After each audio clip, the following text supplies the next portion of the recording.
a necktie by which one man is precariously suspended off the edge of a building. The man holding the necktie is Dae-soo Choi Min-sik, who orders the other man to listen to his story. The movie then flashes back to 1988. Dae-soo is a Korean businessman with a wife and young daughter. On his daughter's 4th birthday, he is arrested by the police for being drunk and disorderly. At the station, he harasses several people, proudly showing off the angel wings he bought for his daughter. Eventually, his old friend Ju Hwan comes to bail him out. While Ju Hwan is in a phone booth, speaking with Dae-soo's daughter, Yoon-hee, and his wife, Kim Ya-hyun, Dae-soo is suddenly kidnapped by unidentified assailants. Dae-soo next finds himself in a private prison that resembles a rundown hotel room. He has been confined there for 2 months without any information about his captors or their motives. He receives meals through a small hatch at the bottom of the door,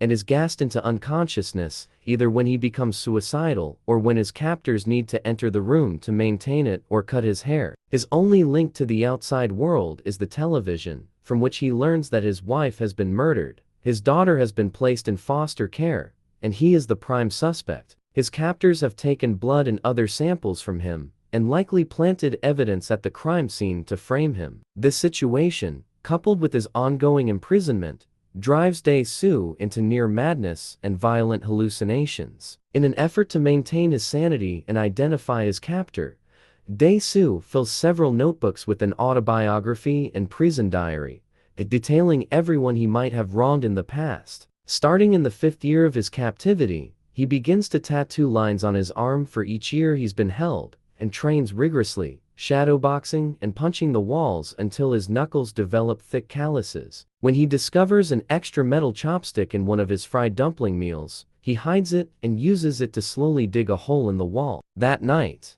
Dae-soo is gassed again and finds himself being hypnotized by a woman. When he wakes up, he is in unfamiliar surroundings. Abruptly, he is released on the rooftop of a building constructed over the site where he was previously held. He is dressed in new clothes and finds his prison diaries with him. Adjusting to the bright afternoon light, he notices another man sitting on the edge of the rooftop with his small dog. Having not interacted with anyone for 15 years, Dae-soo is stunned and struggles to communicate properly. The man, who reveals that he is suicidal, asks Dae-soo, "Even though I'm no better than a beast, don't I have the right to live?" He then tries to jump off the edge, but Dae-soo grabs his necktie, saving him. Dae-soo urges the man to postpone his death so he can share his story, to which the man responds with a confused, "What?"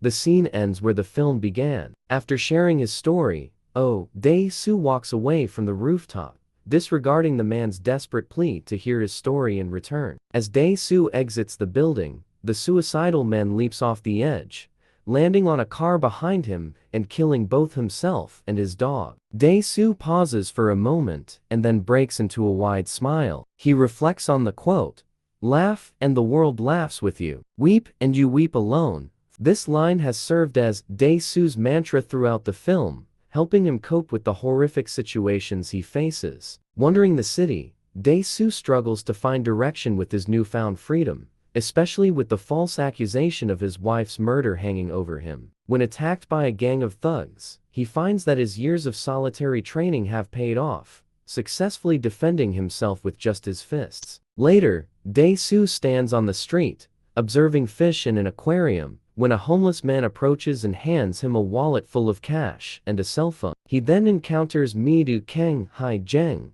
a sushi bar worker whom he recognizes from a cooking show he watched during his imprisonment. Mi-do also feels a sense of familiarity with him. Dae-soo receives a call on his new cell phone from an unknown man who claims to be his captor. The man reveals that Dae-soo's imprisonment was part of an experiment and taunts him to find him to uncover the reason behind it, giving a cryptic clue: a grain of sand and a rock both sink in water at the same speed. Dae-soo asks Mi-do for something alive to eat and consumes an entire living squid, shocking her. He soon collapses with a high fever, and Mi-do, moved by his plight, decides to take him in. At Mi-do's apartment, Dae-soo has a moment of weakness and attempts to sexually assault her. Though she fends him off, She understands that his actions stem from desperation. She reassures him that she will make love to him when she's ready, promising to let him know when the time comes. Over the following days, Midu investigates and discovers that Dae-soo's daughter has been adopted by a couple in Sweden. Dae-soo decides against contacting her for now. However, when he returns to Midu's apartment,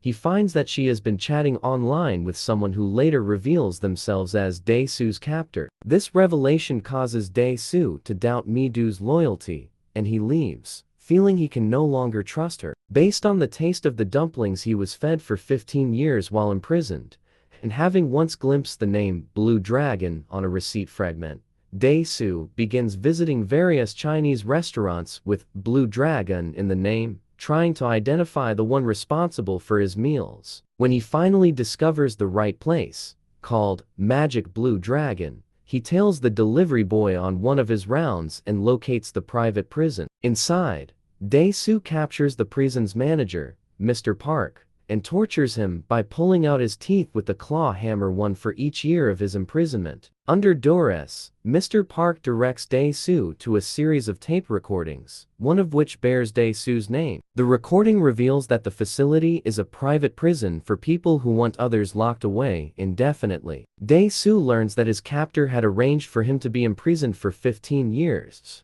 Even specifying the drugs to be administered in case he lost his sanity. The only explanation provided is that, Dae-soo talks too much. As Dae-soo leaves, he is ambushed by the prison guards, but he fights them off using only the claw hammer and his bare hands.